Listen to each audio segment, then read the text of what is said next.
Hello, I'm Shruti Chattopadhyay from Oregon State University, and I'll be talking about cognitive biases in software development. Cognitive biases are systematic patterns in which our brains deviate from processing information and making correct optimal decision. Um, an example can be confirmation bias. This is the tendency in which we confirm our hypothesis based on information that is immediately around us and tend to reject information that we don't see. These kinds of behavior are hardwired in our brain. It gives us a way to find quick and easy solution in a complex world. And like any other human beings, developers are also subject to biases. Let's take the example of Alan who gets a compiler error.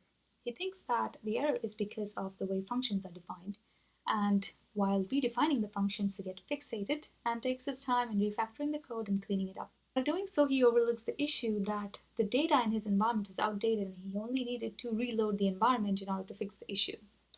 Once he realizes that, he has to go back and undo some of the changes that he made. This motivates us to ask questions as how does cognitive bias manifest in the real world in a day-to-day life of the developer? How does it affect developer actions? What type of biases affect their actions and how frequently? And how do developers deal with these biases and overcome the effect? To answer the research questions, we conducted a field study where developers went about their day-to-day life. There were 10 developers we observed without intervening them, and we recorded their screen and their decision process. We then analyzed these data using qualitative coding. We identified the different actions such as read, edit, ideate, navigate, and execute. And then we associated each of these actions with the different bias categories or no bias when there were no bias present. After the analysis, we went out and did some interviews with 16 developers from 3 different companies, and we asked them how often do they think biases occur in their day to day life and what do they do to deal with it. To make the analysis easier, we categorized the 28 biases into 10 different categories based on the definition and how it affects the developer actions. For example, the preconception category talks about developers selecting actions based on pre-existing mental models. For example, what kind of data structure would fit the problem? Fixation category talks about developers fixating on initial assumptions, such as the location of the bug. And convenience bias category talks about developers choosing quick fix solution over a more complete and correct solution. We identified 10 such bias categories which are discussed in details in the paper. The first question that we ask is how does bias affect developer actions? We observed 2,084 actions, out of which 42% were associated with the biases. However, biases does not necessarily mean a negative effect. So to understand how bias affect negatively, we introduced the notion of reversal actions, actions that needed to be undone, redone, or discarded at a later time.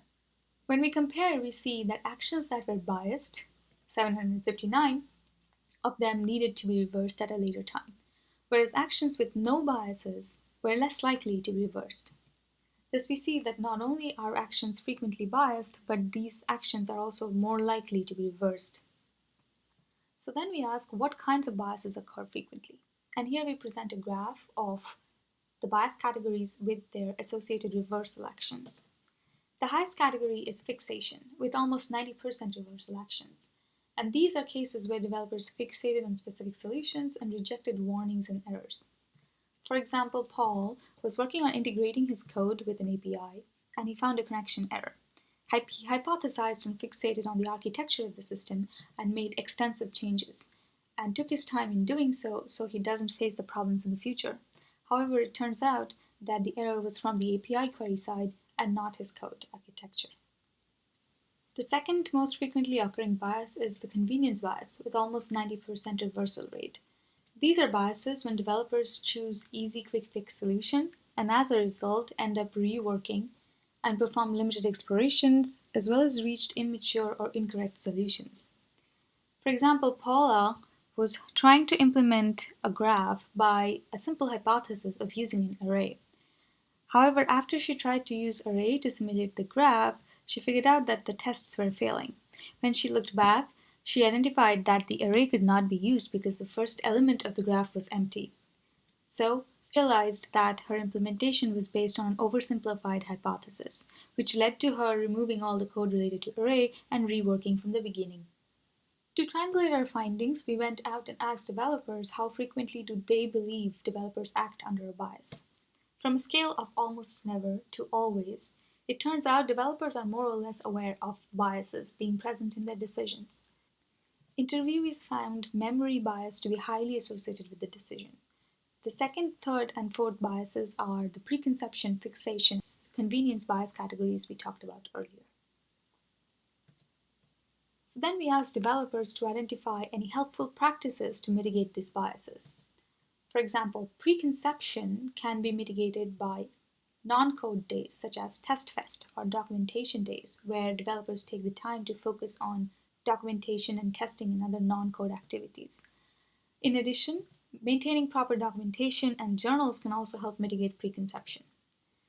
Convenience bias can be mitigated using early and consistent feedback from design and code reviews, as well as sprint meetings, as well as having standard practices and impact analysis implemented. The interviewees also provided us with a tool list that can help target biases. For example, fixation can be mitigated using IDEs that track developer actions, and when the developer gets the same error over and over again, the IDEs can intervene. Optimism bias can be mitigated by tools that can run tests in the background, and when they identify areas of the code that has not been tested, it can prompt the user to test them. From our research, we can see that there is a demand for targeted tools and plugins to specifically help mitigate the biases. Awareness of the dangers and existence of these biases and the different helpful practices can also help mitigate biases to a certain extent. And finally, more research needs to be conducted on the factors and other environmental and social effects that can affect biases and how they interact with each other. Thus, to conclude, we find that 45% of developer actions are biased, and these actions often cause a lack of exploration and work needing to be redone at a later stage. Developers themselves were aware of biases present in their decisions and provided us with a list of helpful practices and tools that can be implemented across the organization or even at an individual level to mitigate the biases. Lastly, I want to thank all my wonderful co-authors, the developers at FaceChange AI, and all the interviewees from the 3 companies to make this paper possible. Thank you for listening to the talk.